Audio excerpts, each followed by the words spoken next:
Bismillahirrahmanirrahim. Assalamualaikum warahmatullahi wabarakatuh. Alhamdulillah wassalatu wassalamu ala rasulillah wa ala alihi wa ashabihi wa mawalah. Amma ba'd.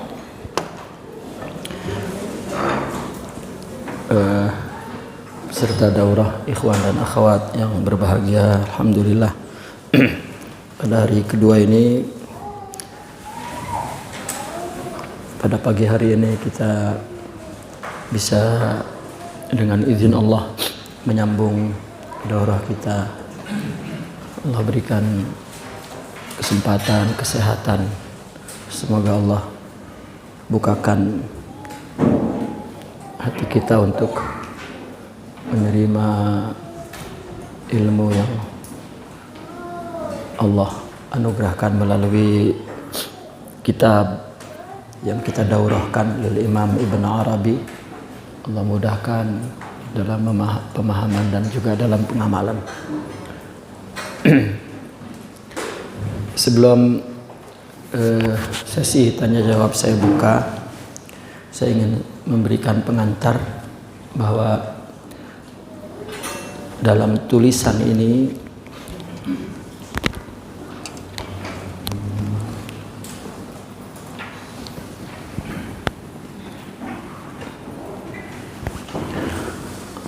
boleh angkat ini, ntar saya jalan kabelnya ini ke dalam nih, kabelnya keluarin ke situ, yang di bawahnya, ya. Karena dalam tulisan buku bagaimanapun tulisan itu mengikuti metode penulisan secara teori, adapun secara praktis akan berbeda secara praktek. Orang menulis mungkin ada bab yang didahulukan, bab dikemudiankan dan lain sebagainya, tidak sama dengan buku tidak sama dengan bagian teori prakteknya. Saya pernah menulis buku mengikuti tulisan itu mengikuti praktek tarikat, tapi tetap saja tidak sama.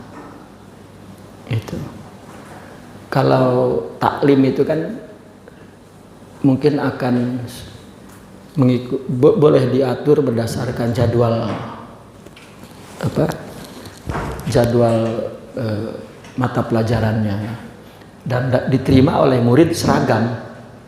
Hari ini kitab ini, besok kitab lain, pertama tahun 1, setelah itu kelas 2, kelas 3, ya, berkelompok-kelompok gitu kan, kolektif. Tapi kalau pendidikan tarbiyah ruhiyah itu individual sifatnya. Jadi tidak bisa mengikuti panduan buku orang mentarbiyah itu. Panduannya adalah ilham yang Allah anugerahkan kepada murabbinya. Jadi bukan seperti ngajarin silat misalnya, satu kelompok ini jurus ini dulu, ini tidak. Dia betul-betul individual. Maka kecenderungan guru murabbi dalam tarikat di madrasahnya cenderung ingin memiliki murid sedikit. Kalau murid banyak itu komersil namanya. Ya, ada SPP-nya barangkali besar. Sampai hari ini saya heran, ya.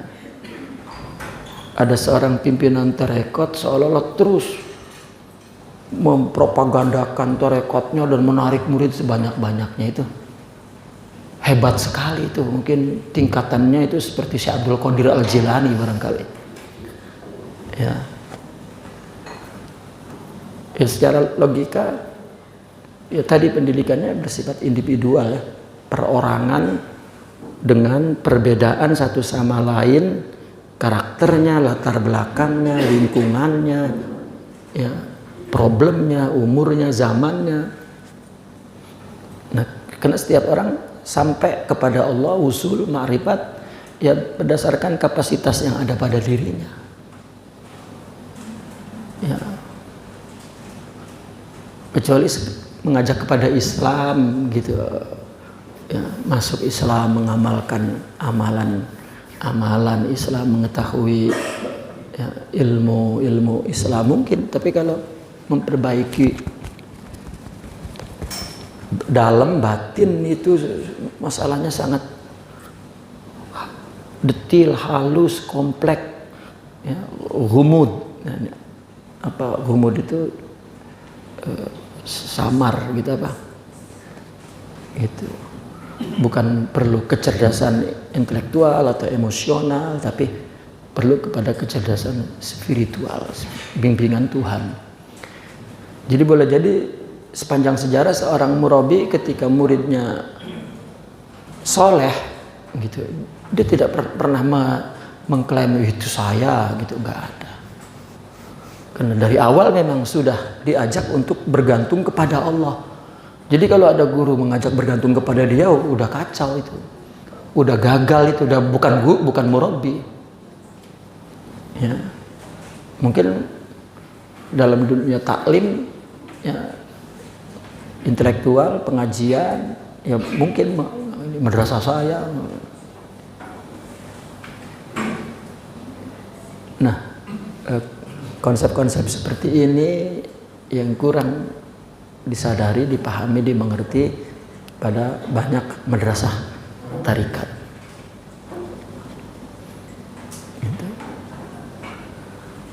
Dulu orang bertarikat, dulu artinya dulu ini mengacu kepada abad 2, ke-3, ke-4-nya. Seorang yang ingin masuk tarekat, ya, nggak ada brosurnya, nggak ada propagandanya. Kesadaran dia ingin Allah, maka Allah pertemukan kepada orang yang mengajak kepada Allah. Ya, begitu petunjuknya. Itu nggak boleh ikut-ikutan, nggak boleh. Ya mungkin permulaan boleh kan itu. Ya, tapi realnya itu bukan begitu. Kesadaran. Dulu orang datang kepada seorang guru ingin ditarbiyah, kalau guru merasa nggak nyaman gitu, nggak inilah, nggak apa namanya ya, nggak mood atau punya firasat nggak cocok, itu mungkin nggak diterima. Dan murid nggak berhenti sampai di situ. Ya, kisah-kisah mereka dulu sanggup nunggu 5 tahun. Sekarang ada fenomena orang datang dari jauh minta baiat, ditunda bulan depan langsung pundung, purik langsung nyari lagi guru. Ini kan nggak tahu nyari apa dia, motivasinya apa. Gitu. Ya. Dan muncul juga fenomena ada guru ketakutan ya, kalah murid gitu, banyak murid. Ini kan udah dunia bukan rohaniyah, ya udah dunia. Ya. Apalagi karena dua madrasah tarekat ini bertetangga, saling serang menyerang, saling mengaku tarekat dia lebih baik dari yang lain. Udah kacau beliau, udah. Ya, ini dunia tarekat. Kalau dalam tubuh ini alat yang paling vital adalah jantung. Kalau jantungnya sehat, semua sehat. Nah, dalam tubuh agama ini, tasawuf ini, kalau di sini pelakunya nggak sehat, umat kacau. Dalam buku-buku tasawuf nggak ada petunjuk untuk bagaimana mencari guru, nggak ada petunjuknya. Kalau ada petunjuk fisik, gitu. Seperti misalnya, maksudnya petunjuk fisik nggak ada gitu maksudnya. Kalau ada juga, ya itu hanya apa ya, hanya muqaddimah gitu. Mereka mengatakan begini, syarat seorang murabi pertama alim bil ulumi syar'iyyah wal hadisiyah mereka alim dalam ilmu syariah. Artinya seorang pimpinan tarekat ya mesti mengerti nahwu, sharaf, balaghah, fikih, usul fikih, hadis, ilmu hadis, tafsir, ilmu tafsir, filsafat, mantik. Kalau di zaman sekarang ada muncul ilmu-ilmu baru, sosiologi, psikologi, ya, psikologi, ya, hukum, politik, ekonomi, ya, harus dikuasai. Paling tidak tahulah begitu. Karena banyak orang penyakit disebabkan bidang-bidang itu. Penyakit politik, penyakit ekonomi, ntar salah ngasih obat. Ya. Salah ngasih obat obat kulit dikasih obat batuk gitu. Karena nggak tahu sumber penyakitnya apa, dia tidak mengerti. Seorang murabi bukan seperti katak dalam tempurung yang nggak ngerti dunia. Silakan baca sepanjang sejarah Kutub dan Bursyidin. Yang kedua, dalam hal akidah dia ahli sunnah. Meskipun itu baru ya. Mungkin dia abad awal-awal dulu nggak ada itu. Dia ma'rifat saja. Yang ketiga, dia pernah ditarbiyah. Punya guru dengan sanad yang bersambung. Keempat, dia mendapat izin. Dia mendapat izin irsyad. Itu. Udah, lain-lainnya tidak cinta dunia, zuhud. Ini di mana mengetahuinya? Ya bagaimana mengetahuinya? Ya. Nah, maka jalan yang betul untuk mengetahui, mendapatkan, bertemu dengan guru yang betul, betulkan hati kita. Orang yang ingin Allah, Allah akan pertemukan kepada orang yang membawa kepada Allah. Udah gitu, nggak ada lagi. Jadi kesadaran timbul dari individu masing-masing. Bukan wah ini gurunya hebat, lulusan Amerika misal. Kan itu bukan urusan rohani itu. Itu urusannya dunia, materi itu. Lulusan mana dia? Ya. Nah ini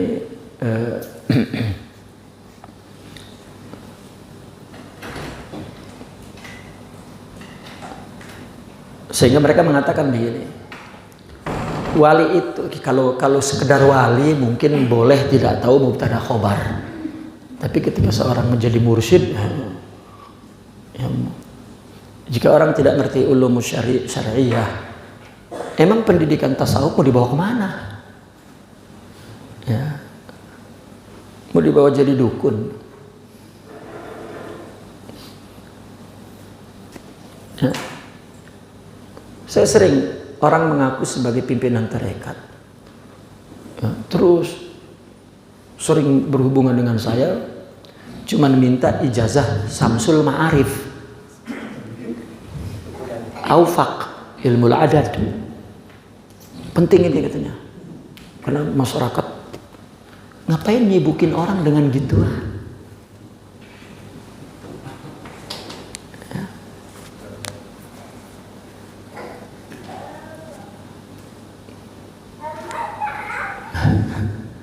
Lucu.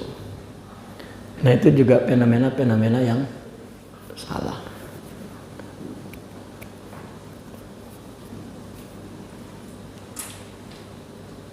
Dalam madrasah tarekat itu kan madrasah ya.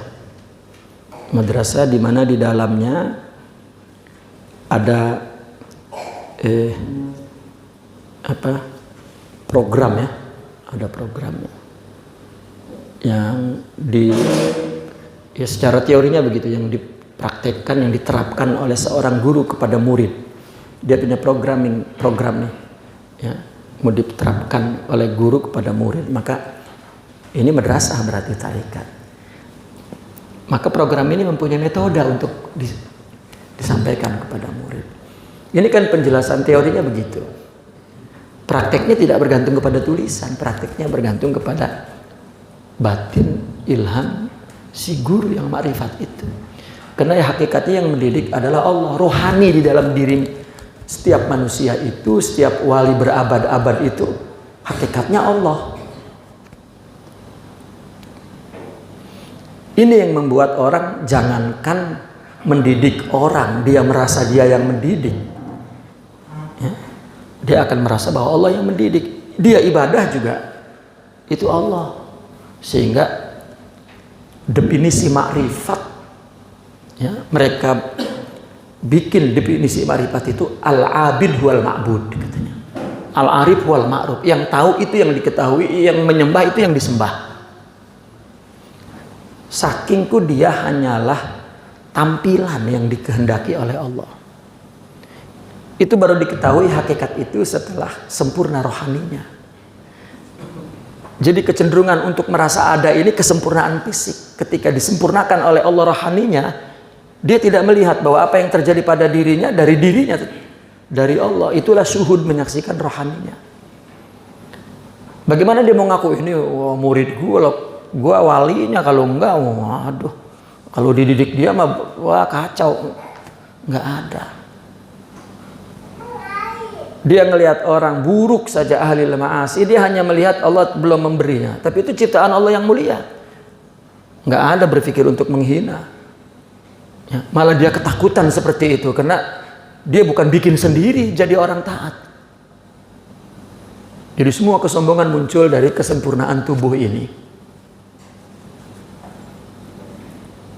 Gitu.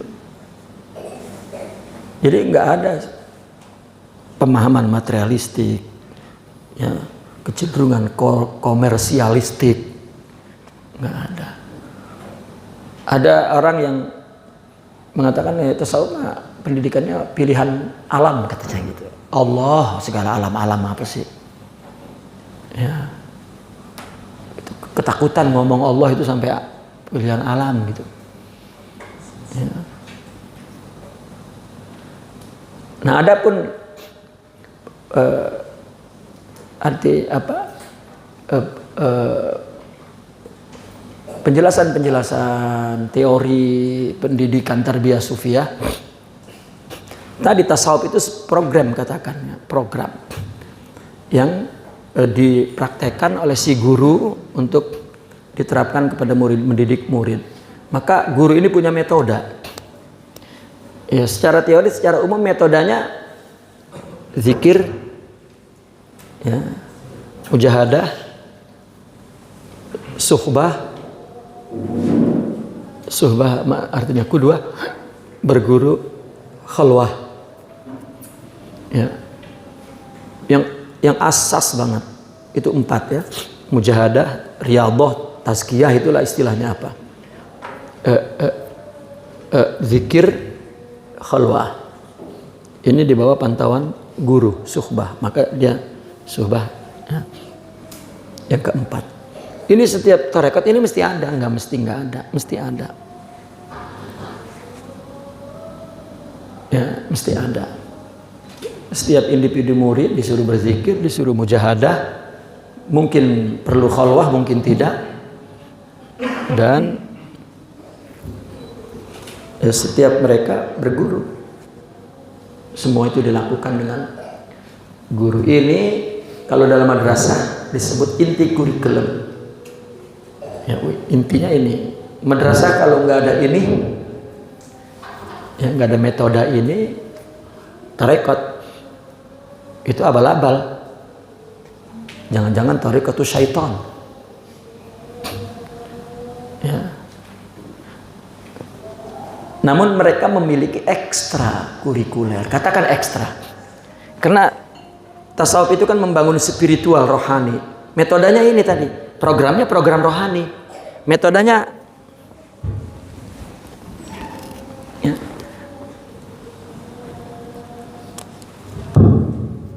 Metodenya ya 4 tadi itu.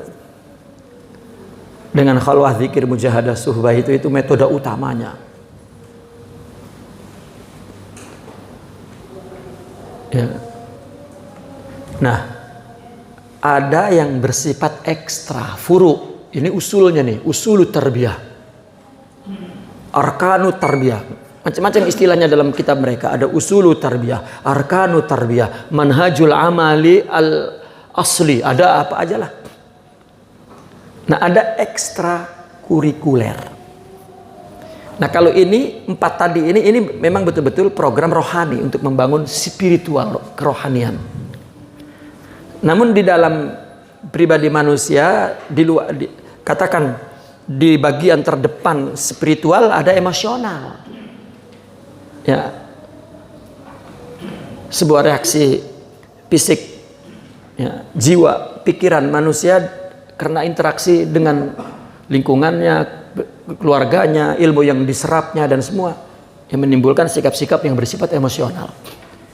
Ini juga madrasah tarekat ini ya punya perhatian yang serius terhadap masalah emosional itu agar sehat, agar baik.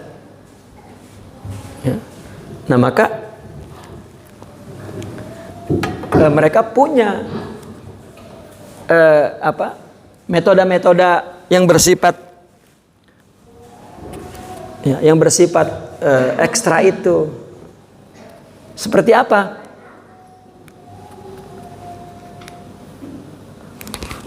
Allah bersifat amal-amal yang menyentuh emosional seperti qasidah. Ya. Maka ada segolongan orang sufi minim banget qasidah itu. Ada yang banyak banget porsinya. Ada yang sampai qasidah semua. Ya. Ekstrakurikuler ini menjadi inti kurikulum malah jadinya. Itu juga kacau. Yang kita ragukan gurunya atau muridnya yang salah memahami. Dan qasidah itu nggak boleh bikin sendiri, mesti dihadirkan oleh gurunya. Kalau enggak itu namanya tanggapan orang kriaan, itu qasidah itu orang. Ya. Enggak, karena ada adabnya. Mereka menyebutnya as-sama. Isinya adalah sama itu memperdengarkan karena untuk menimbulkan emosional cinta, bukan spiritual cinta. Kayak program yang dilakukan oleh kelompok pergerakan lah katakan, itu bukan membangun spiritual Islam, itu emosional Islam. Bawaannya makanya nyerotok aja, serang aja. Dia kira itu sudah ruhiyah Islam, itu bukan. Itu awatif. Awatif itu ataf, ya, mengikut suasana yang diciptakan, doktrinnya apa semua. Jadi qasidah itu mereka menyebutnya as-sama. Itu punya peran penting dalam tasawuf. Yang kedua, majmu'atul awrad wal azkar wal wazaif wal manaqib wal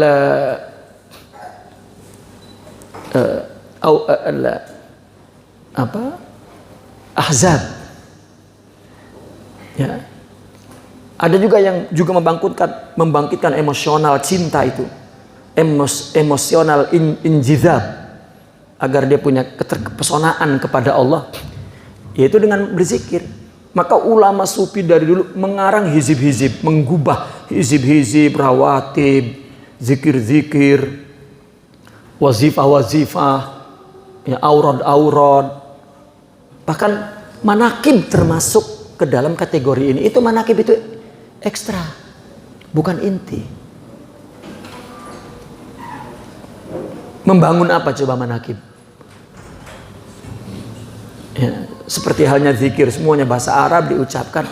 Nah, kalau manakib kan penuturan sejarah, pakai bahasa Arab, nggak ngerti lagi yang ngedenger. Itu ada budaya, bukan tarbiyah.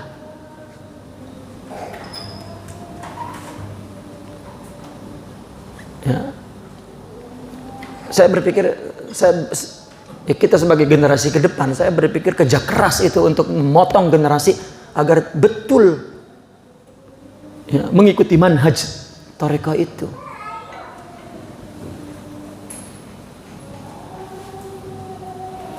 Bahkan tidak sedikit orang bertarekat, ya, memburu hijib itu lebih besar daripada suhbah dan kudwah. Akhirnya ada pimpinan tarekat yang ngejualin doa dan faedahnya saja. Apa bedanya dengan dukun? Wallahil azim. Itu tidak betul. Tapi bukan tidak berguna ya untuk pahala, untuk ibadah. Itu kita tidak bicara itu. Yang kita ragukan adalah otoritas, izin, irsyad itu ada atau tidak.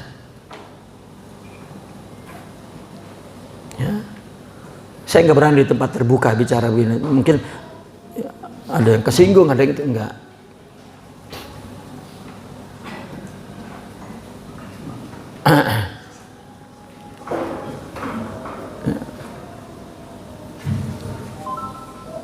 Itu dua, as-sama ya, dan azkar, rawatib, wal ahzab dan sebagainya kedua. Yang ketiga, mawalid, perayaan maulid, karena untuk membangun cinta kepada Nabi. Ya. Orang kalau bicara sejarah tentang maulid, mesti sejarah itu berujung di zaman Salahuddin Al-Ayyubi, Malik Muzaffar, siapa lagi lah. Bahkan ada yang dengan blak-blakan tanpa memberi analisa yang betul dikembalikan kepada Daulah Fatimiyah Syiah. Ya. Maulid itu dilakukan sejak Nabi wafat. Namun dengan istilah terminologi yang berbeda-beda. Tujuannya untuk mengingat Nabi, mengetahui sejarah hidup Nabi. Ya, karena di situ ada nur, ada asar, ada apa ya? Asar kepada awatiful insan, ya, syuur al-insan, ya, limahabbatin Nabi. Kita itu perlu itu karena semua agama dilaksanakan mengikuti Nabi. Perlu ada emosional yang mengebu-ngebu cinta kepada Nabi, bukan lembek begitu.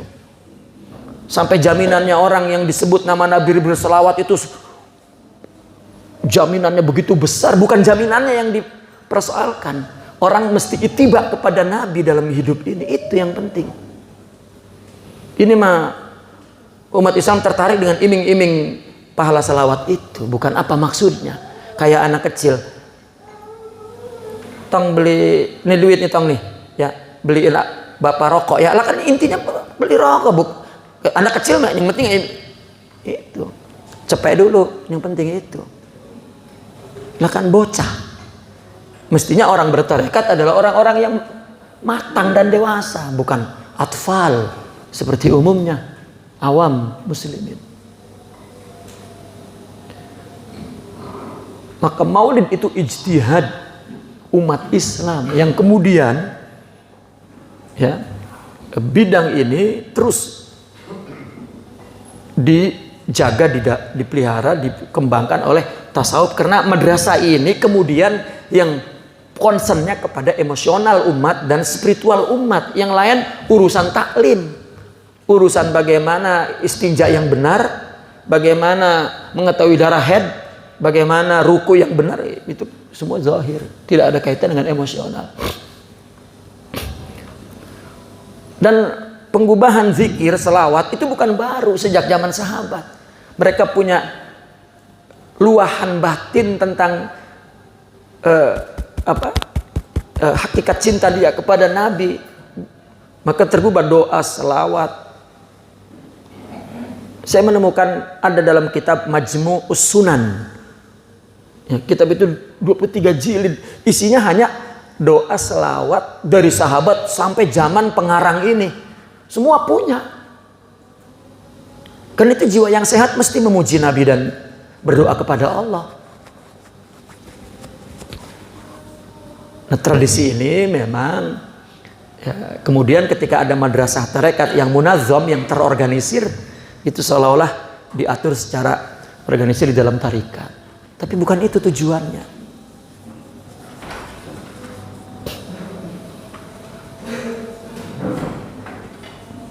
Tasawuf dikenal disiplin, rapi, bersih, ya, tidak faudawi, tidak kacau, tidak Namun realitanya tidak demikian karena dia tidak tahu apa yang dia lakukan. Seorang murid datang ke madrasah tarekat pun tujuannya nggak tahu. Ya. Hanya ada pemburu doa dan faedahnya, hijib. Ya. Kalau baca hijib langsung jatuh orang. Ya.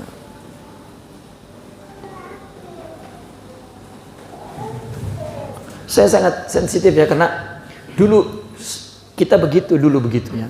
Karena kita dulu pahamnya begitu sama saya maksudnya ya. Gitu. Saya pikir itu wali. Ya, berarti saya udah batal walinya. Ya, karena dulu memburu juga. Ya. Saya pikir wali yang ada dalam cerita-cerita tasawuf itu, wah orang yang ngamalin kejagoan. Ya. Sampai yang ngalamin jadi dukun jadinya dulu saya ngamalin hijib-hijib jagoan mulu, ternyata loh nggak jadi wali, saya malah jadi iblis. Ya. Tidak. Mungkin orang sufi dulu kan orang yang hakim. Bagaimana membangun emosional orang ini? Karena begini, tasawuf itu bukan seperti organisasi sosial ya. Bukan organisasi ya. Untuk menarik perhatian orang maka dia bikin kegiatan-kegiatan ya, yang penting menarik orang dulu baru ya. Ketika dia melakukan ini bukan kaitannya dengan tasawuf. Kalau dia seorang murabbi sufi, ini bukan tasawuf, ini dakwah umum. Seperti organisasi anak muda, supaya anak muda mau ke masjid kita bikin pertandingan sepak bola dulu gitu misalnya. Ya hadiahnya hadiah ustad gitu. Ya bukan hadiah ustadnya, artinya pokoknya ustad itu ngasih hadiah apa, dideketin ke agama ini. Ini atfal. Orang yang masuk tarekat itu orang-orang yang matang. Ya. Contoh seperti taubat tadi, ya, sehingga dibagi kepada tobat awam, tobat ini, tobat murid bahkan bukan itu. Orang yang masuk tarekat itu tobatnya bukan dari dosa ke taat, tetapi dari ibadah kepada selain Allah, dirubah tobat kembali kepada ibadah untuk Allah.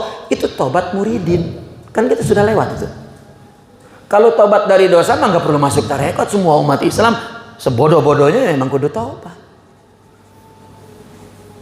Itu. Ya bukan berarti orang yang sudah dewasa bukan tidak dosa, tetap mesti bertobat dari dosa, ada. Tetapi ya persoalan utamanya adalah dia sudah banyak beribadah bukan karena Allah, maka dia tobat, dia kembali sekarang ibadah karena maka inabah.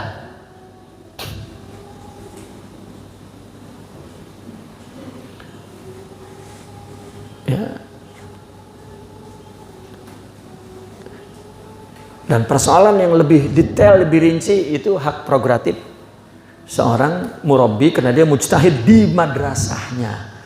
Tidak bisa kita meniru, wah misalnya nih kayak sekolah ini kan, melihat sekolah lain ada punya metode baru yang lebih efektif kita niru, tarekat enggak.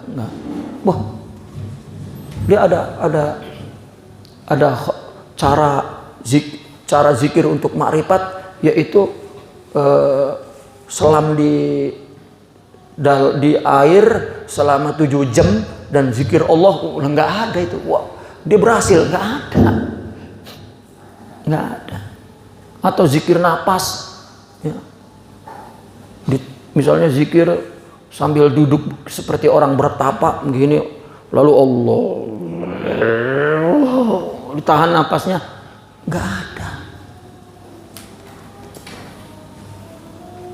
Tarbiyat tarekat itu hanya membetulkan tauhid, i'tiqad, tawajuh kepada Allah. Udah itu saja. Allah akan balas dengan pembangunan spiritualnya, rohaninya. Udah, nggak ada.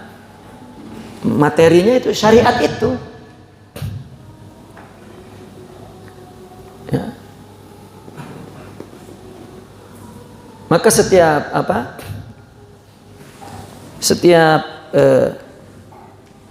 guru, individu guru ya punya metode unggulan, katakan begitu ya kalau kata ini. Ada guru yang selalu menyebut-nyebut kamu mesti qiyamul lail 6 salam setiap malam. Ada yang puasa. Ya, sehingga ada timbul puasa merah, puasa putih, puasa itu ada yang sholat jamaah. Itu jual unggulannya. Itu masih termasuk ekstra. Itu mah hanya membangun emosional. Ya mungkin di toko yang berbeda, di zaman yang berbeda, jualannya bukan itu.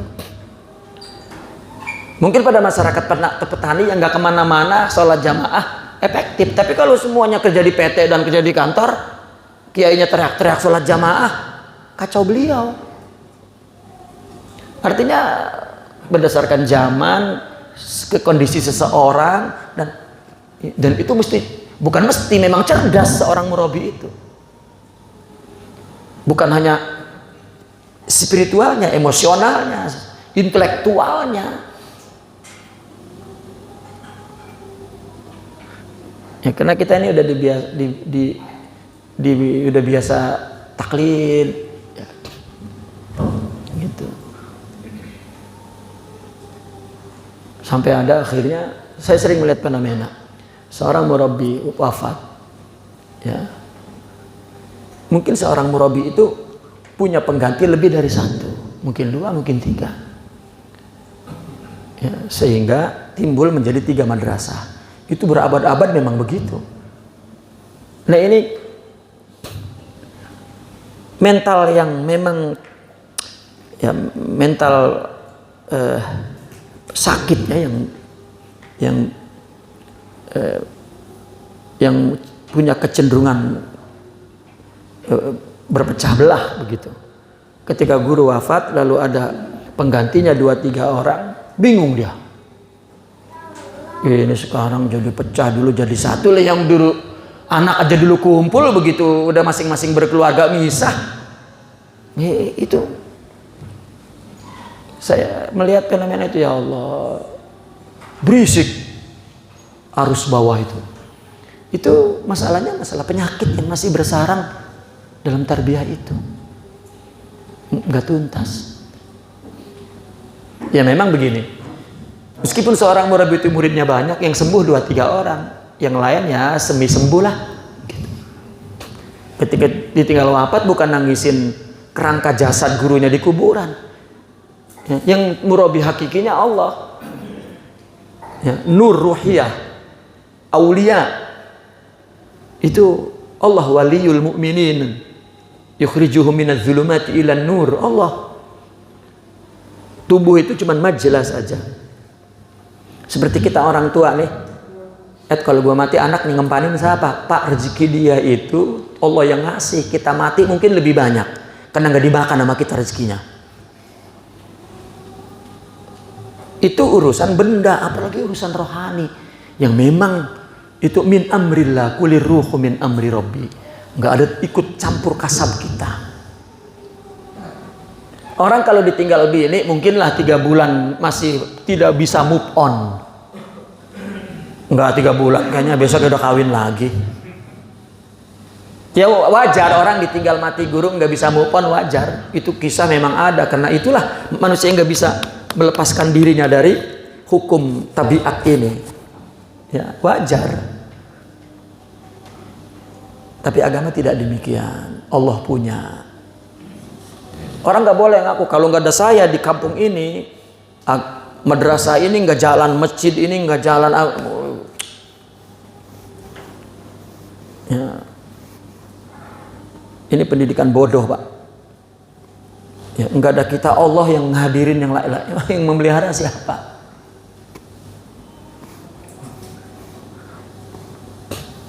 Nah ini pikiran-pikiran yang keliru, jadi sempit. Mungkin anak itu ya aktivitasnya jadi sempit dan terbatas karena terpengaruh dengan cara berpikir kita. Begitu kita mati malah dia mencapai kesuksesan yang gemilang karena betul-betul jati diri dia. Ya, artinya Allah ya,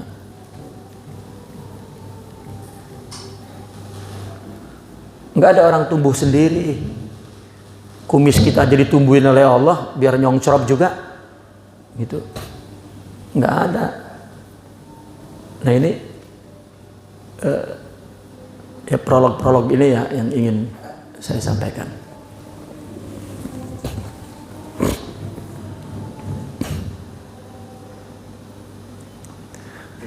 Ini ada pertanyaan yang tadi saya singgung. Ya. Ibu-ibu kalau mau nanya di kertas boleh sampaikan ke sini.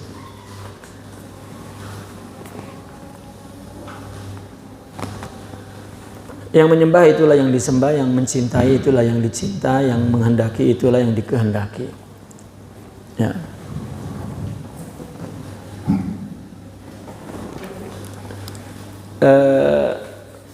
Itu definisi yang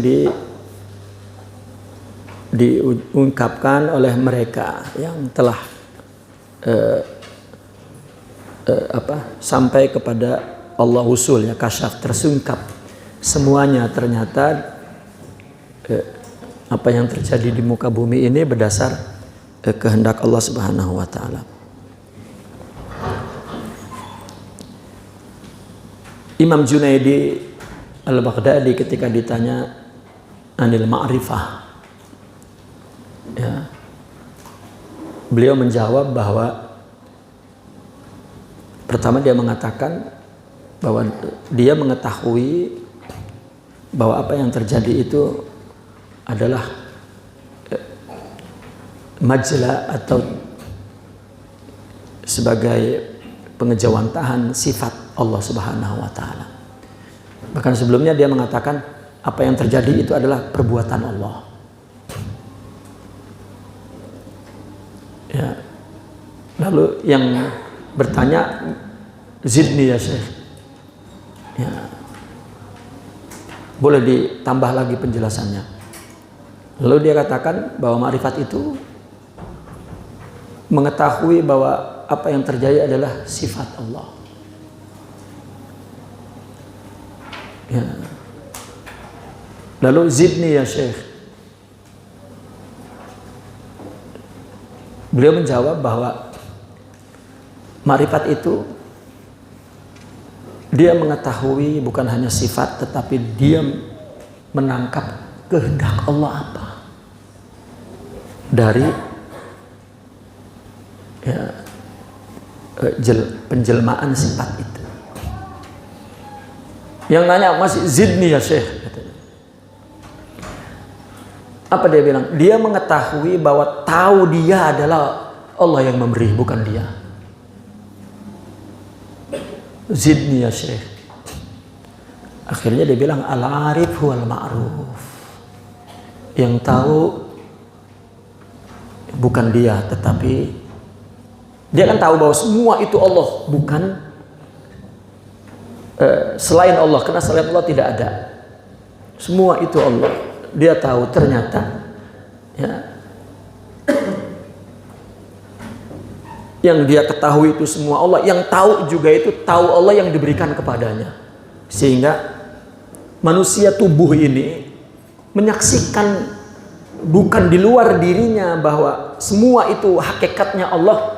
Hatta yang tahu yang dia gunakan untuk tahu itu pun tahu Allah, bukan tahu dia. Itu yang disebut fana, lebur kepada Allah, itu begitu. Al-arif wal ma'ruf. Itu yang bertanya sambil terpejam-pejam masih minta aja zidni ya Syekh katanya. Tambahin lagi keterangan. Akhirnya Imam Junaidi berdoa. Ya Allah, ya Allah, zidni tahayyuran fiik katanya. Ya Allah, tambahkanlah kebingungan aku tentangmu. Wah, itu artinya semakin dekat, semakin tidak kelihatan keseluruhannya. Terlalu besar Allah untuk tidak diketahui.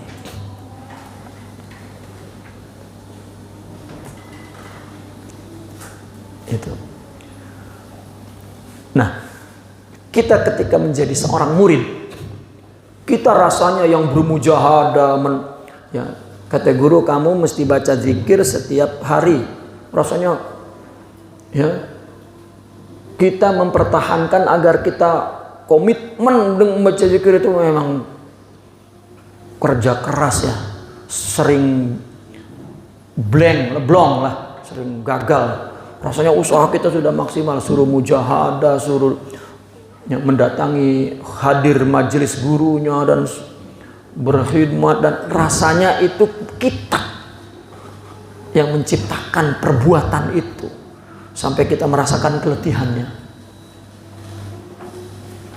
Ketika dia makrifat, baru yang kasyif, baru terbuka bahwa yang seperti definisi tadi, ya Allah, tahu yang Allah berikan kepada saya, sehingga yang dia rasa keagungan Allah ya sudah mengisi ruang jiwanya, sesak sudah sehingga dia tidak ada hilang.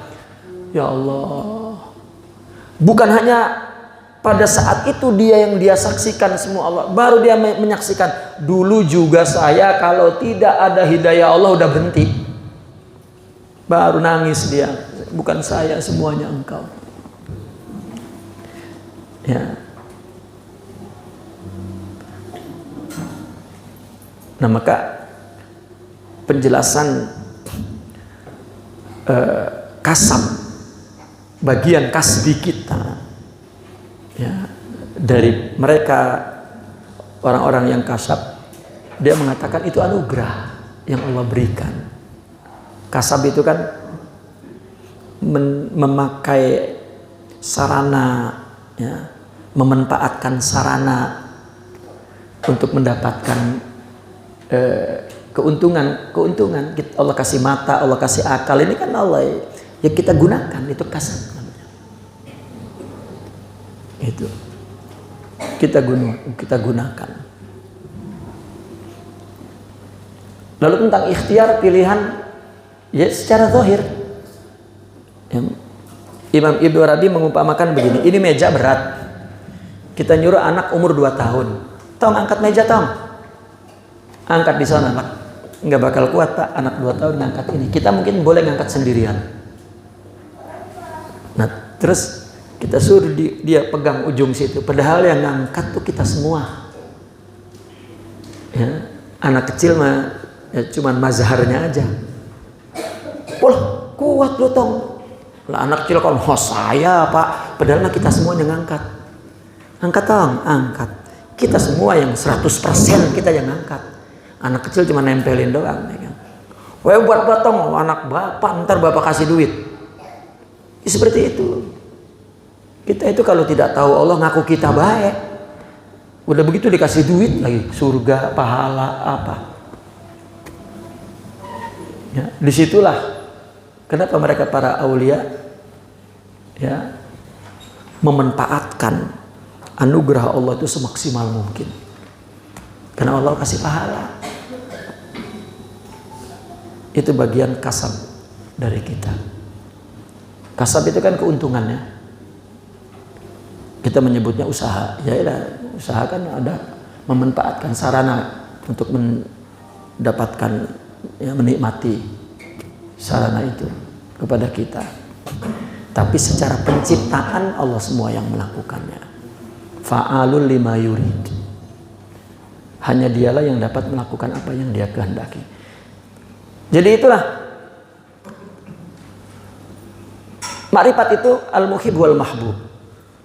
Sekarang kemarin kita sudah terangkan, kalau Allah tidak berikan cinta maka kita tidak dapat mencintai Allah, karena kita tidak ada bagaimana punya sifat. Tempat berdirinya sifat saja di tubuh ini ya, wujud ini Allah yang beri, Allah yang menciptakan. Tumbuh sifat di dalam tubuh gitu.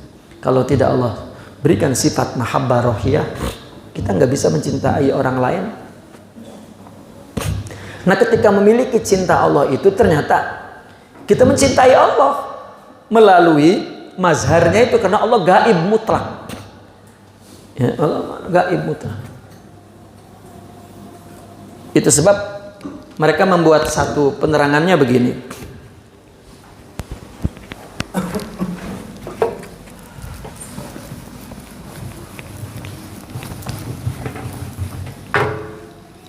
Saya menggunakan teori Syekh Abdul Qadir ya dalam kitab Sirul Asrar.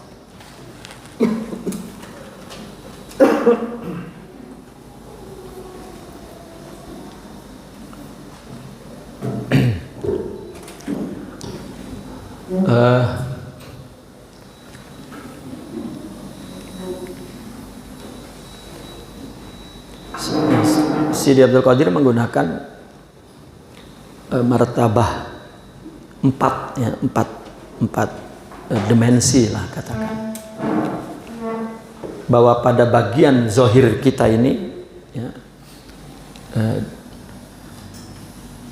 disebut jasmani ya, bagian tubuh ini jasmani.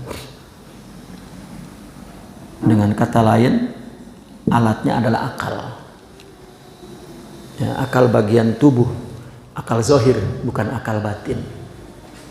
Untuk meneliti, mengetahui idrok benda, ini akal yang zohir ini.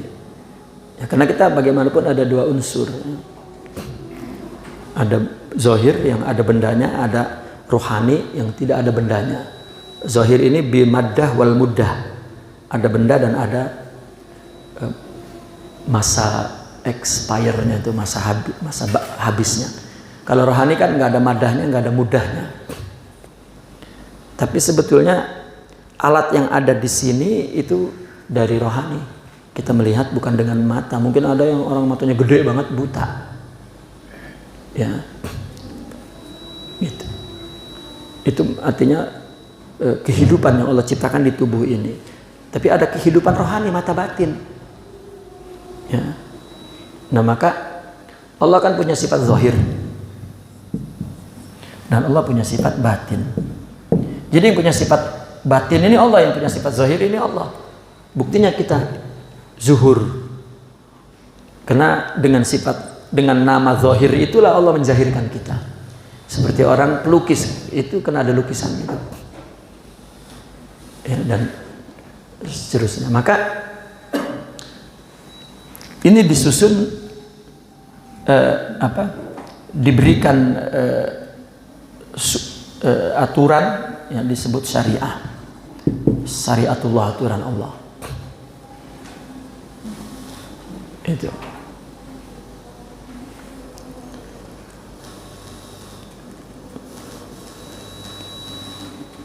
Ya. Atau dengan kata lain, ini adalah infial. Ya.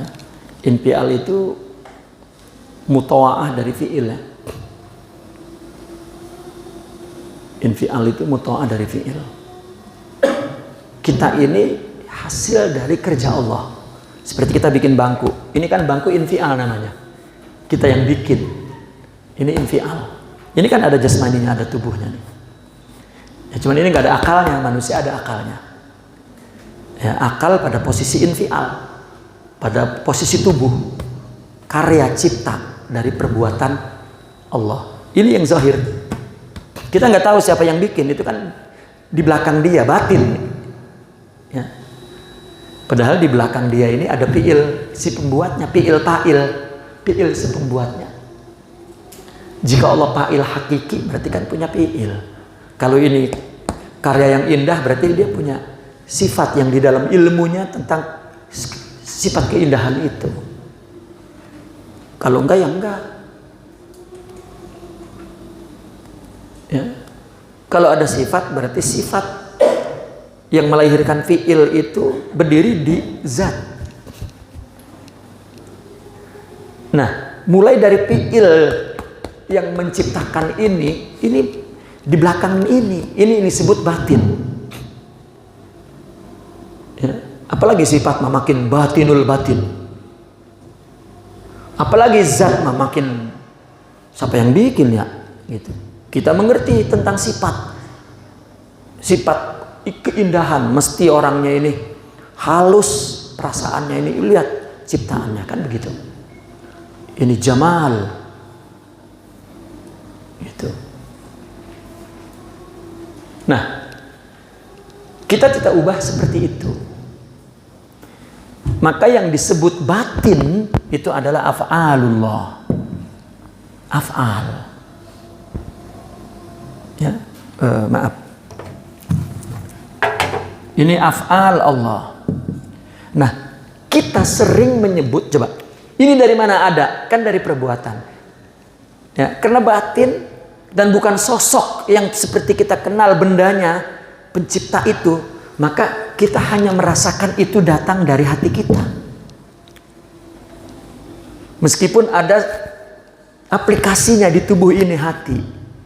Bukan hati ini juga. Coba ambil, bikin apa dia? Nggak bisa bikin apa-apa. Kira-kira kalau B.J. Habibie yang cerdas, ya, kita ambil jantungnya, pindahin ke kita bisa nggak bikin kapal itu? Ambil aja itu organ semua B.J. Habibie, langsung kita bikin kapal. Ya, cerdas seperti, kan enggak. Ini mah cuma aplikasi doang. Ya, kayak di handphone, aplikasi kalau di sononya apa namanya tuh, dimatiin udah nggak berfungsi. Padahal Allah, tetapi yang nempel di tubuh ini kolab. Karena semua pekerjaan yang kita lakukan mesti dari hati kita. Sampai akal tuh bingung untuk menunggu perintah. Lamar enggak, lamar enggak, lamar enggak, lamar enggak, pakai kancing, lamar enggak, lamar enggak, lamar katanya gitu.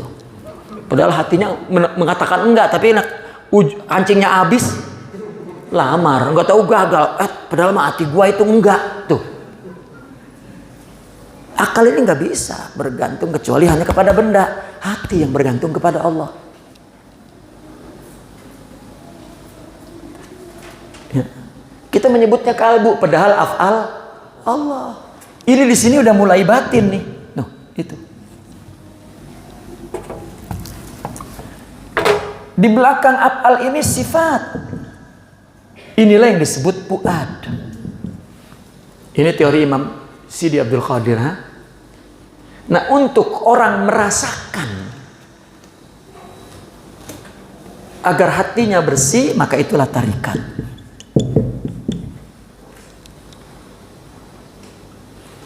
Ya, anak kecil juga jasmaninya, tapi hatinya sujud nggak? Maka mesti ditarbiyah dengan syariat ini. Nah, ini tempatnya iman, tempatnya cinta, ya sama tadi. Kalau sudah ke sini, ini dia akan makrifat. Inilah sifat Allah. Baru tahu, ya Allah, ternyata sifat Allah itu udah sampai ke sini, makrifat dia. Kita perasaannya di hati yang paling dalam, suwaidaul qalb katanya. Ini masih fuad, suwaida di sini. Kalau Imam Sidi Abdul Qadir sebutnya sir. Inilah hakikat. Sir atau suwaida atau ruh atau apalah istilahnya, nggak penting ya. Ada yang bikin 4 begini. Nah, di sininya apa? Zat. Emang dari mana asalnya? Ya dari zatullah, wujudullah. Kalau nggak wujud Allah nggak mungkin melakukan semua itu. Namun kita rasanya di sini. Mana coba black, nggak ada apa-apa. Orang bikin apa aja bisa belah. Lah, apa nggak ada? Ini semuanya zahir. Batin itu Allah. Huwa zahir wa huwal batin. Huwal awal wa huwal akhir.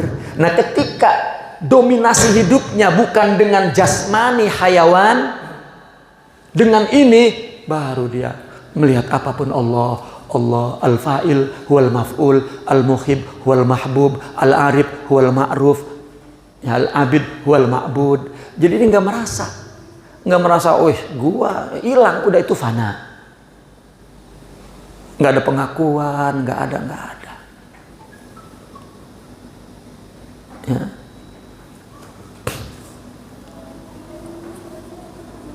Apa kata Imam Hallaj? Baini wa bainak inniyun yunazi'uni, katanya. Baini wa bainak, antara aku dan engkau ada bungkusan tubuh yang aku mengaku aku. Itu halangannya kita antara Allah. Jasmani inilah yang menimbulkan nafs. Nafs ini kan jasmani, diri. Ya. Ini yang punya merasa ada itu ini. Kenapa? Karena kita paling sempurna. Semua makhluk kita merasa bahwa di luar diri kita ada semua. Karena sifat alam semesta ini ada semua di kita. Maka kita kenal di luar diri kita karena ada sampelnya di sini. Kalau nggak ada sampelnya nggak kenal. Anjing sampai mati nggak ngerti tentang ayam. Ya, jangan makan ayam ya jeng. Ya dilatih. Ya, lebah lapar memeleng kemakan. Kalau nggak ada rohani, bukan hanya jadi anjing, jadi buaya bisa. Buaya darat banyak ya bu, nggak bisa. Ada tikus politik, ya, ada macam-macam. Ya, jangan dikira kita tidak sempurna ini tubuh. Ya. Ini penjelasan mereka itu begitu simpel, tapi memang perlu istiab gitu. Kalau enggak bisa, bagaimana sih? Ini bagaimana sih? Ya. Ini baru 4, ada yang 7 penjelasannya. Ada yang 41 itu makin kagak ngerti. Nah, karena objek yang diterangkannya bukan objek akal, benda, bukan. Nah, jasad ini dia adalah sebuah zat, ini kan zat nih. Punya sifat, punya fiil, dan punya karya. Nah, inilah yang keliru. Apa keliru itu? Antara dia dan Allah nih. Makanya pesaing Allah itu manusia. Bukan yang di luar diri kita. Yang di luar diri kita mah Allah ciptakan isyaratnya biadin wahid, dengan satu tangan. Udah, anjing-anjing, udah.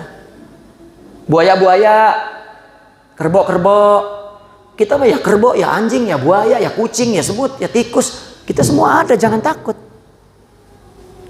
Makanya ketika orang nggak ada agama, balhum adol kal an'am. Wah, lebih bahaya daripada binatang.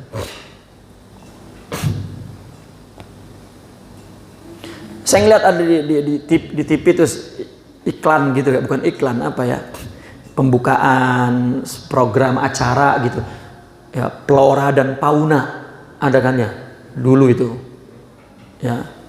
Masih ada flora dan fauna sekarang? Nggak ada ya. Ini yang tahu flora dan fauna berarti umurnya di atas 30 tahun ini ya. Flora dan fauna itu permulaannya kan ditampilkan semua sifat binatang, ulam, matok, harimau, mencakar. Saya ketika ngelihat itu, ya Allah, manusia itu melakukan itu semua. Ngebacok kepala orang, cerot, mukul, Allah, yang nusuk, udah. Ya, betul-betul kamil insan itu. Itu sebab kata orang sufi, dia bicara, kulluka, semuamu itu syirkun khati. Ya, pesaing Allah yang kamu tidak merasakan. Maka orang mudah mengaku aku, sifatku, perbuatanku, ya, milikku, istriku, anakku, hartaku, tanahku, mobilku, sampai aku diangkat akuku. Ya. Nah, penerangan ini hanya sesuai dengan akidah Ahlus Sunnah wal Jamaah. Wujud qidam baqa mukhalafatul lil khawadisi qiyamuhu bi nafsihi wahdaniyah qudrah iradah. Ya. Sama basar kalam. Ya. Kalau akidahnya bukan itu, diterangin begini, sampai butek otaknya nggak paham. Mesti akidahnya Ahlus Sunnah.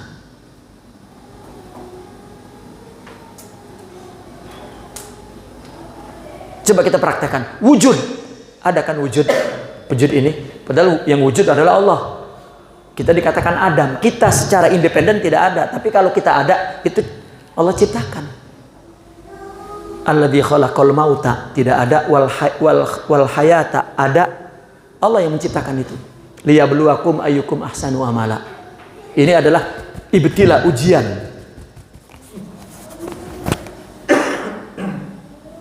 Gitu.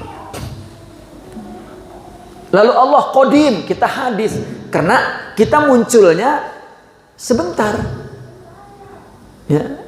Kita hanya muncul dalam waktu kecil, anin wahid, untuk menjelaskan ketunggalan Allah. Tunggal itu kan cuma satu. Tunggal. Gitu. Kayak gambar yang dimunculkan oleh klise. Kan setiap tampilan hanya satu klise, namun bertukar-tukar baru tuh, jadi kelihatannya utuh. Padahal kalau berhenti aja di klise terakhir, udah itu ajal namanya. Kita hadis Allah qidam, wujud qidam, bako. Kita nggak bako, kita fana. Ya, yang tadinya kaki keker udah mulai kropos kan. Pelantan uban putih, gigi copot semua fana, mati. Wujud qidam, bako. Mukhalafatul lil hawadits. Ya. Allah tidak sama. Kita banyak samanya. Sama-sama ini, sama-sama itu, sama-sama banyak. Mumatsalah. Ya. Kita ngelihat orang kayak pernah ngelihat ya sama tetangga gua itu. Lalu qiyamuhu binafsih. Allah berdiri sendiri, kita qiyamuhu billah. Kita ada itu bersandar dengan Allah, sifat dan fi'il kita semua. Wallahu khalaqakum wa ma ta'malun. Itu dalilnya. Allah mewujudkan kamu dan ya, menciptakan amal kamu. Khalaqakum itu wujud kamu, kum. Wa ma ta'malun, dan apa yang kamu amalkan. Amal akan keluar dari sifat. Ya, fi'il, sifat, wujud ada itu Allah yang menciptakan. Dan maka berarti qiyam binafsi. Wahdaniyah, Allah tunggal, kita banyak. Seperti matahari kan tunggal, tapi cahayanya ada pada miliaran rumah, jutaan rumah.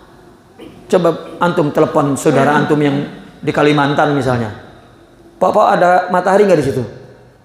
Ada. Matahari saya apa matahari siapa? Kita rasanya matahari ini kita yang masuk ke rumah kita. Lah ya matahari sama lah, satu. Banyak dari satu menjadi ya Bhinneka Tunggal Ika, NKRI. Ya. Nah itu dari satu ke banyak kan. Bhinneka itu kan beraneka, ya, tapi tunggal. Itu wahdaniyah. Kemudian ini makanya disebut sifat salbiyah. Kita nggak ada sifat ini, Allah ada. Itu salbiyah namanya. Baru kemudian ada sifat yang bersifat ma'ani, maknawi. Hayyun, Allah hidup, kita hidup. Allah kasih, hidup Allah. Ya. Kemudian ilmun, Allah tahu, maka kita tahu. Ya, karena tadi wujud kita itu ya pinjaman semua, ciptaan semua terus sampai. Ya. Allah iradah, kita juga punya iradah. Jadi itu sebab kita susah melupakan diri kita. Perlu kesempurnaan rohani nih, ini nih. Maka itu akhirnya ada syariat, tarekat, marifat. Ini bidah ini, nggak ada zaman nabinya ini. Ya, tapi paham inilah yang Allah anugerahkan.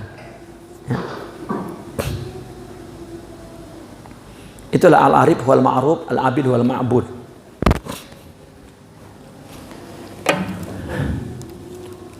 Waduh, banyak nih. Al-iman yazid wa yanqus. Disebabkan mungkin permasalahan dunia yang menjadikan berkurang. Apakah mungkin seorang tasawuf yang sudah melewati tahapan makam rendah hingga menempati makam tertinggi, sewaktu-waktu kepada makam rendah kembali kepada makam tersebut? Tapi dalam buku-buku orang sufi mengatakan Allah jika sudah memberi tidak akan Allah ambil lagi. Ya, itu syuhud, untuk syuhud. Jika Allah sudah bagi syuhud, ya, contohnya begini. Kira-kira seorang wanita mengawini seorang istri, ini loh perbandingan analoginya ya. Dikawini oleh seorang laki-laki, maaf, seluruh diri wanita sudah diketahui oleh kita. Rasanya perempuan itu nggak bisa melupakan laki-laki itu. Artinya kalaupun jelek, dia berharap baik dan benar. Itu karakter wanita ya. Kenapa? Karena udah mengetahui rahasia dirinya, auratnya semua. Syuhud itu kan melihat hakikat Allah ya. Nggak mungkin kemudian dia dijadikan iblis. Iblis kan tahu, itu cuma satu doang iblis yang udah tinggi kemudian dijatuhkan. Ya. Hikmahnya memang untuk menciptakan manusia sebetulnya. Ya. Adapun berdosa secara mukhalafatus syariah kecuali nabi yang maksum, itu saja. Kita jangan pernah berpikir wali itu nggak pernah dosa. Dosa dalam arti mukhalafatus syariah. Dosa kan ada dua, ada dosa syariah, ada dosa hakikat. Ya. Lupa Allah dalam sholat itu dosa hakikat. Mungkin kita itu nggak kita prediksi itu dosa, tapi bagi mereka yang memang sudah tingkat makamnya tinggi, Allah, sehingga mereka berani mengatakan begini, gua mendingan melanggar syariah daripada sholat lupa, nggak khusyuk, sampai begitu. Ya itu masing-masing makomnya ya, masing-masing ya, dominasi makomnya. Itu. Kalau kita jangan berpikir ke sono, memang masih di tahap ini. Dosa itu kan buruk dosa ya. Itu hanya dalam konteks syariah. Baik buruk itu cuma ada pada dua tempat. Pertama tabiat kita sudah jelaskan. Apa yang kita inginin, yang cocok sama kita itu baik, yang nggak cocok itu buruk. Itu tabiat tuh. Memang kudratnya begitu, nggak salah. Jadi kada orang begitu, nggak usah pening memang cip gitu. Dia perlu agama, perlu rohani kan gitu. Yang kedua syariat. Allah yang menciptakan buruk, bahkan sumbernya iblis, nafsu kan Allah. Gitu. Artinya ini diciptakan oleh Allah ya pada tubuh yang berpotensi baik buruk. Kalau hakikat Allah yang semua menciptakan, Allah nggak punya buruk. Biyadihil khair, nggak ada biyadihi syarr. Di tangannya hanya baik. Baik identik dengan ada identik dengan cahaya. Gelap itu tidak ada adalah karena tidak ada cahaya, itu saja. Buruk itu tidak ada adalah karena tidak ada baik. Jika orang berperilaku buruk karena itu yang dia tidak punya kebaikan, nggak ada yang dia beri kecuali itu. Dan buruk itu asal kita, tidak ada itu asal kita. Kita perlu Allah, perlu baik, perlu cahaya.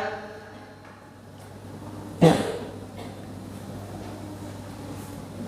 Nah, ketika orang sudah mengenal Allah, mungkin melanggar syariah karena memang ada tempatnya. Namun pelajarannya berbeda-beda dari Allah. Itulah yang dikatakan oleh Sidna Ali bin Abi Thalib. Iyaka zallatal ulama. Hati-hati Anda melihat ulama melanggar syariah, jangan dipandang seperti orang bodoh yang melanggar syariah, berbeda. Mungkin dia mundur satu langkah, dia mau melompat ke 7 langkah. Ini agama loh. Itulah mental yang sakit, yang memang jiwa yang rendah, yang jelek. Asal melihat dosa orang, kenapa? Semua pelajaran umat, karena ada syariat maka terbuka untuk dosa. Kalau tidak, Allah tidak mengatakan innallaha yuhibbut tawwabin. Allah suka kepada orang yang banyak bertobat. Kan mananya tawabin itu orang yang banyak bertobat. Orang yang banyak bertobat kira-kira dosanya sedikit apa enggak tuh? Bukan perkara dosa, tapi taubat tidak, itu yang penting. Itu sebab aslul maqam untuk dekat kepada Allah taubah. Semua orang karena dianya buruk, maka yang dia lihat dicari, yang jadi tontonan itu buruk saja, kebaikannya emang enggak. Ya, itu kena sakit jiwanya. Ya, sehingga mereka mengatakan asyuhudu la yaduruhu dzambun. Syuhud itu tidak rusak oleh dosa. Ya. Adapun dosa dalam kacamata syariat mukhalafah siapapun terbuka. kecuali Nabi. Karena Nabi pun kalau melanggar itu untuk mengajarkan sunnah bertobatnya. Banyak pembahasan mereka tentang ini. Sehingga dikatakan orang kaya kita ini dosanya an ghaflatin, memang hatinya tidak khusyuk, tidak hudu, tidak ada rohani. Dosa itu memang kita lakukan itu. Bukan hanya melanggar syariah, melakukan syariah juga an ghaflatin. Nah mereka kalau berdosa melanggar syariah an ghalabatin, disinilah mereka mengatakan kena takdir. Kita jangan ikut kena takdir, kita mah ya likulli maqam maqal. Setiap makom itu ada makalnya, ada akwal, ada ibarat yang cocok dengan, jangan kita pinjem ya. Meskipun semua sama hukumnya, dalam rata dalam hukumnya, semua sholatnya sama, nggak boleh beda, puasanya sama, kiblatnya sama, tapi yang berbeda adalah ini. Jadi ketika iman nambah kurang itu bukan aslul iman, bukan. Aslul iman nggak boleh kurang, nggak nambah. Kita misalnya kita percaya atau tidak dengan seorang perempuan, boleh kepercayaan kita kurang dan lebih, tapi kepada Allah nggak boleh. Ini Tuhan apa enggak ya? Jangan-jangan kurang Tuhan, kafir Pak langsung. Ya. Jadi iman ziyada wa yanqus bukan aslul iman, bukan. Ya. Meskipun ada setan itu mengganggu begitu, Allah ada, siapa yang ngadain, bagaimana sih itu Nabi mengajarkannya segera a'udzubillah dan beludah. Ya. Artinya diajarkan untuk kita sendiri berupaya menghardik perasaan itu dengan ucapan dan dengan gerak gitu. Karena itulah manusia merasa independen, karena manusia khalifahnya, wakilnya yang serupa dengan Allah, katakan dalam tanda petik hanya manusia. Inni ja'ilun fil ardi khalifah, naib, wakil.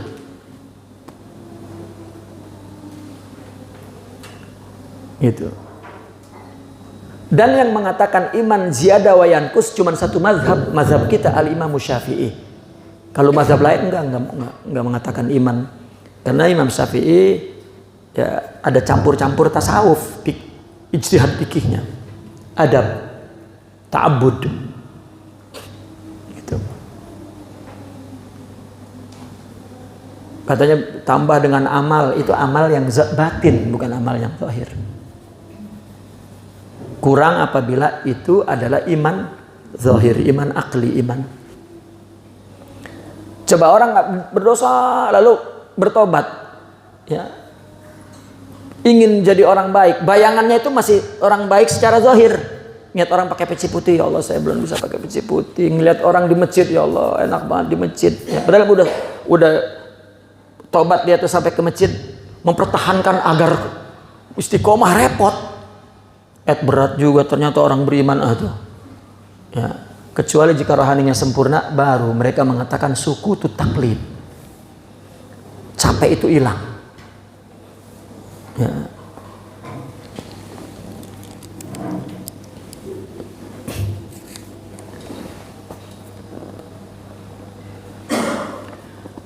Baitullah yang hakiki itu adalah kalbu, ya.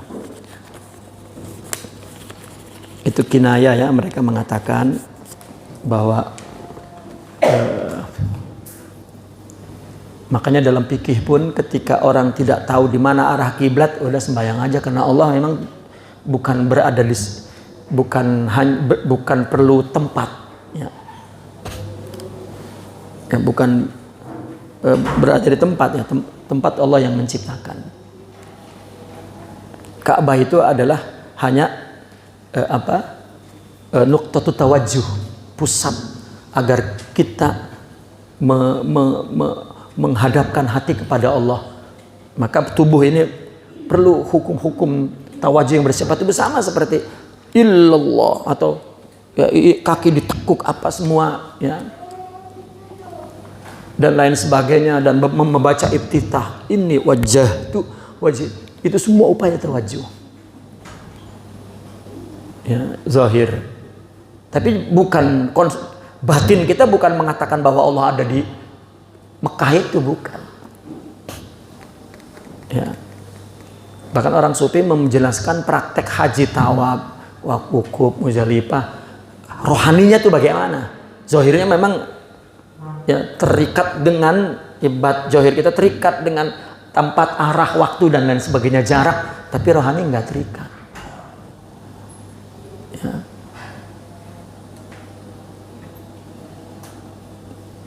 Itu yang dimaksud Baitullah itu di sini.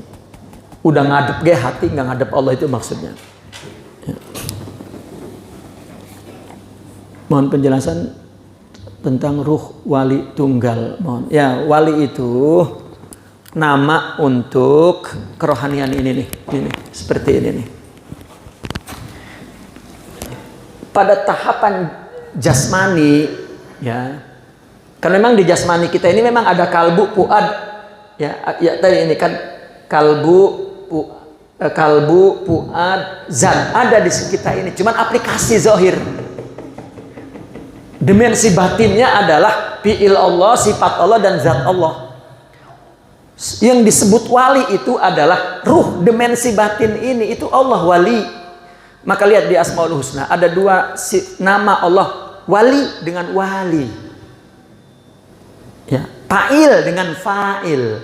Kalau fa'il wali itu pemerintah, wulatul amr. Kalau wali itu aulia, ulama, rohani. Ya. Makanya dulu ketika kita membahas tentang wali songo ini apakah wali atau wali? Jangan sampai salah nulis tuh. Kalau wali berarti pemerintah dia. Kalau wali itu wazan fa'il, itu adalah aulia, arifin, muqarrabin. Ya. Jadi orang yang jasadnya, yang ada aplikasi zat, fuad dan kalbu, ya, serta fi'il, ya, ada aplikasi itu. Jika ruhnya, ini kan bagian ruh, ini kan batin kan ruh, ya, dia sempurna, memiliki kesempurnaan akhlak mulia, maka dia mendapat nama yang Allah berikan, wali. Maka dia juga orang yang penyayang, rahim. Maka dia orang yang memberi petunjuk, hadi. Semua nama-nama itu adalah sifat dari nama Allah, asma Allah. Sifat-sifat itu dari Allah. Ini tunggal pemiliknya Allah, tetapi bungkusannya yang diberikan oleh Allah itu setiap abad, tempat banyak jasadnya. Ada yang jasadnya bernama Ibrahim, Bahauddin, Muhammad, Ismail, Hamid, Mahmud. Setiap abad berganti-ganti. Kita tidak menyembah ini, kita menyembah Allah. Orang bertarekat itu bukan mencari ini, mencari ini.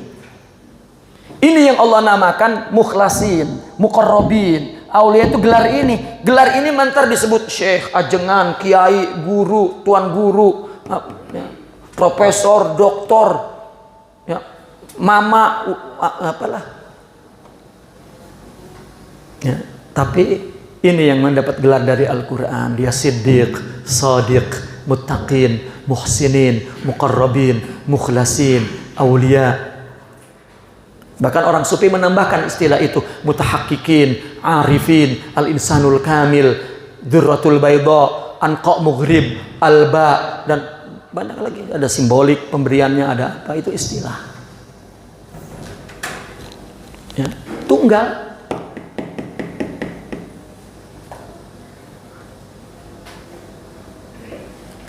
Jika orang sufi mengklaim bahwa tauhid yang paling murni adalah dia, bagaimana pengajarannya dalam madrasah? Justru, ya, cenderung menembah gurunya, menyembah, ya, berkepentingan aktivitas ibadahnya bukan untuk Allah dan lain sebagainya. Nah, ini problemnya. Ini tunggal. Maka itu sebab mereka membuat simbolnya ba, bahkan nuktah. Ya. Wa ana huwa nuktah, katanya, saya lah itu titik. Ya, Nabi mengakui saya lah titik. Ya, dalam pemahaman yang disebut oleh Imam Sidna Ali, dia lah titik. Itu filosofis huruf. Huruf itu abajadun terus sampai terakhir, itu asalnya titik. Titik, lurus jadi alif. Nah, alif katanya Muhammad sallallahu alaihi wasallam. Selanjutnya huruf itu ya, alifnya ditidurin dikasih titik jadi ba. Titiknya dipindahin di atas 2 jadi ta. Ditambah lagi titiknya. Ya. Maka akhirnya orang-orang sufi, terutama Imam Ibnu Arabi, menjelaskan Allah dengan abjadiyah, dengan huruf 1, 2, 3, 4 terus. Ya. Akhirnya jadi ilmu adat, ilmu ya, mengetahui gaib. Karena ini bilangan dan huruf ini itu ada pesan yang ditangkap oleh orang yang kasab menyampaikan ketunggalan Allah. Ya, dan bisa mengungkap kemuliaan Allah. Akhirnya jadi hitung-hitungan.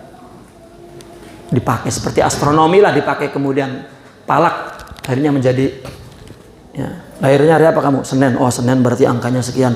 Terus bulan apa? Terus gitu. Ya betul. Ya, betul apa? Kadzabal munajjimuna walau sadaku. Ya, bohong meskipun betul. Udah kata Nabi begitu.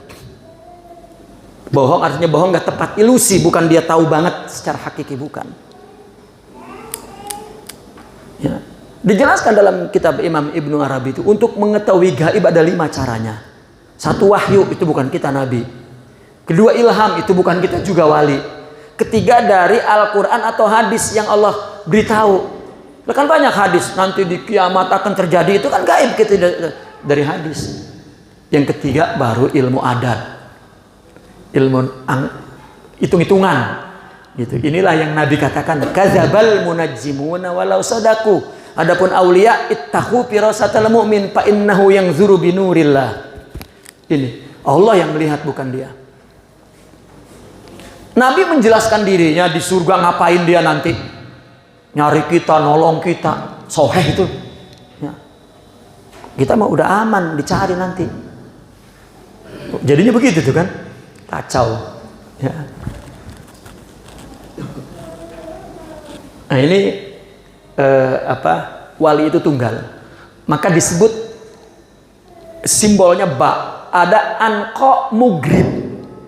Anko itu apa? Burung raja wali, kayak buruk begitu kan, nggak ada itu, tapi dalam cerita ada. Saya membuat analogi begini, ayah itu bagi orang perjaka nggak tahu siapa ayah itu, nggak ngerti. Dia lihat ayah itu dia alamatkan kepada sosok tubuh yang menjadi ayah dia. Ya. Tapi kenapa orang lain nyebut bapaknya juga ayah? Ayah yang mana sih? Gitu. Sehingga kita nanya, ayah kamu siapa? Ibrahim. Ayah kamu Ismail. Ayah itu Ibrahim apa Ismail?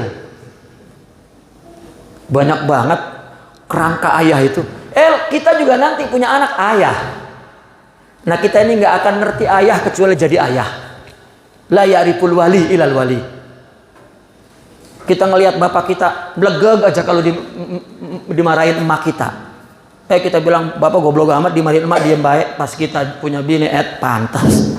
Ya, bapak saya diem baik ternyata. Tuh. Ya, man zaqa araf. Orang udah ngerasain jadi baru tahu. Ya begitulah. Ayah itu tunggal. Cuman tubuhnya banyak banget. Seperti begitu, itu sifat yang abstrak. Anqa mugrib. Ya, hanya ada dalam dongeng. Maka bagi seorang perjaka, ayah itu dongeng. Banyak banget ayah. Ya, mana ngerasa sama sekali saya. Begitu jadi ayah, baru hakiki. Maka kita wali itu di mana kenalnya? Ya, sama juga orang belum jadi pengantin baru, suruh nerangin bagaimana indahnya pengantin baru, paling baca. Bapak-bapak, ibu-ibu pengantin baru itu, bolah mantap. Ya, habis itu uring-uringan dia, ya, uring-uringan dari ceramah dia, waduh, bagaimana rasanya ya lah, tadi nerangin. Nah orang yang udah pengantin baru, lalu dia ngebaca buku orang lain yang menuliskan tentang pengantin baru. Jengah. kenapa dia nggak pakai cara ini? Lah tuh coba. Dia orangnya. Nah, ini cerita tentang wali. Yang wali itu malu baca kitab tentang akhlak. Ya kena, ya Allah. Cerita tentang dirinya. Aib nggak usah diceritain Gitu. Nah, kita belum kawin udah cerita pengantin baru lah, kan kacau. Nah, itulah iddia, pengaku-ngaku itu. Aduh Pak, ini sampai jam 10. Masih banyak, nggak apa-apa, nanti kita jawab insya Allah.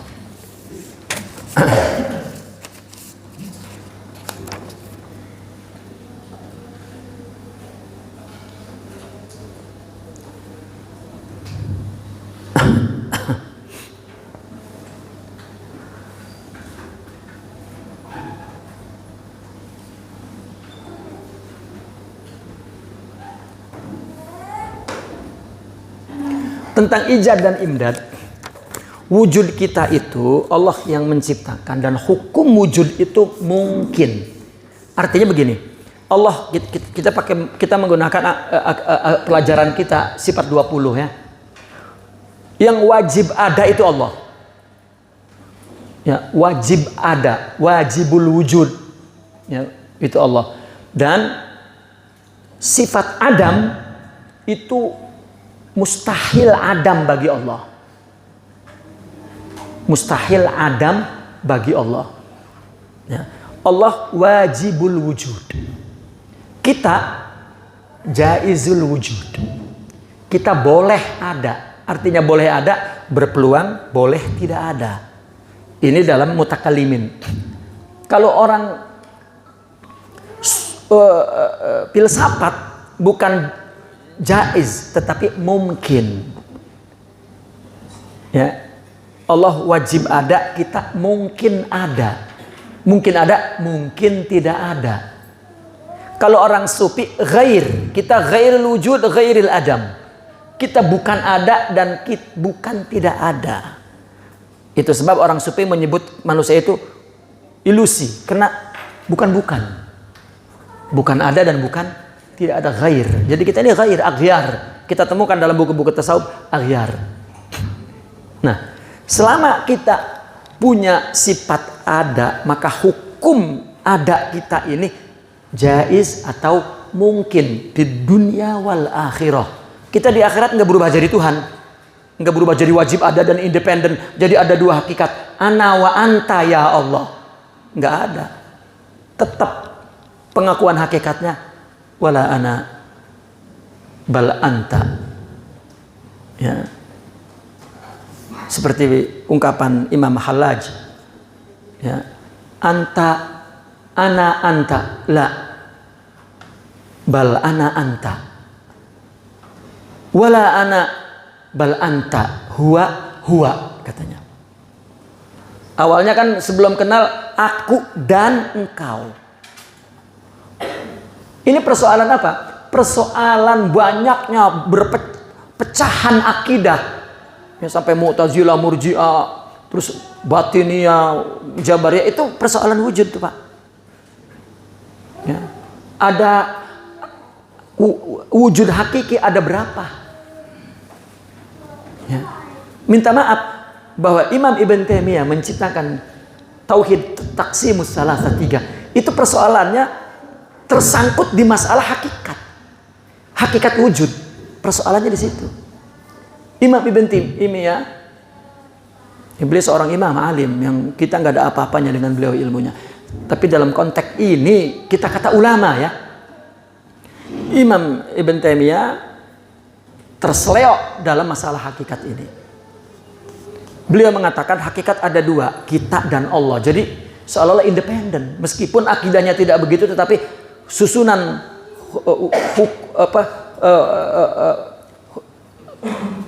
pengetahuan akalnya seperti itu. Meskipun keyakinannya tidak, tetapi dia menyusun kaidah akliyahnya seperti itu. Ada dua hakikat, aku dan engkau. Ya. Di akhir pertemuan mungkin nanti malam tinggal sedikit mungkin ada peluang ya untuk melanjutkan jawaban-jawaban ini. Ya. Artinya di akhirat kita tetap mungkin, tetap merasa tidak ada dan tetap ijad dan imdad Allah tidak berhenti di dunia wal akhirah. Karena kalau enggak, contohnya begini, apa itu ijad? Proyektor menjelmakan klise di layar. Selanjutnya, ya, yang menukar-nukar klise itu sehingga terus berlangsung itu imdad. Ya, ijad imdad itu juga. Ya, kalau imdad nggak ada, berhenti Pak. Wujudnya kak. Ya, itu beriringan ijad imdad. Ya. Ala lahul khalqu wal amr, ala lahul ijad wal imdad, ala lahul zahir wal batin, fid dunya wal akhirah. Al-ahadiyah, wahidiyah, wa uluhiyah, ini panjangnya nanti kita jawab. Bagaimana makna dan pengertian al-ahadiyah, wahidiyah, wahdaniyah. Wahdaniyah dulu di atas. Al-ahadiyah, wahdaniyah, dan wahidiyah. Ya, insya Allah nanti malam kita jelaskan. Sekarang kita istirahat sampai jam 1. Ya, insya Allah kita jam 1 ketemu.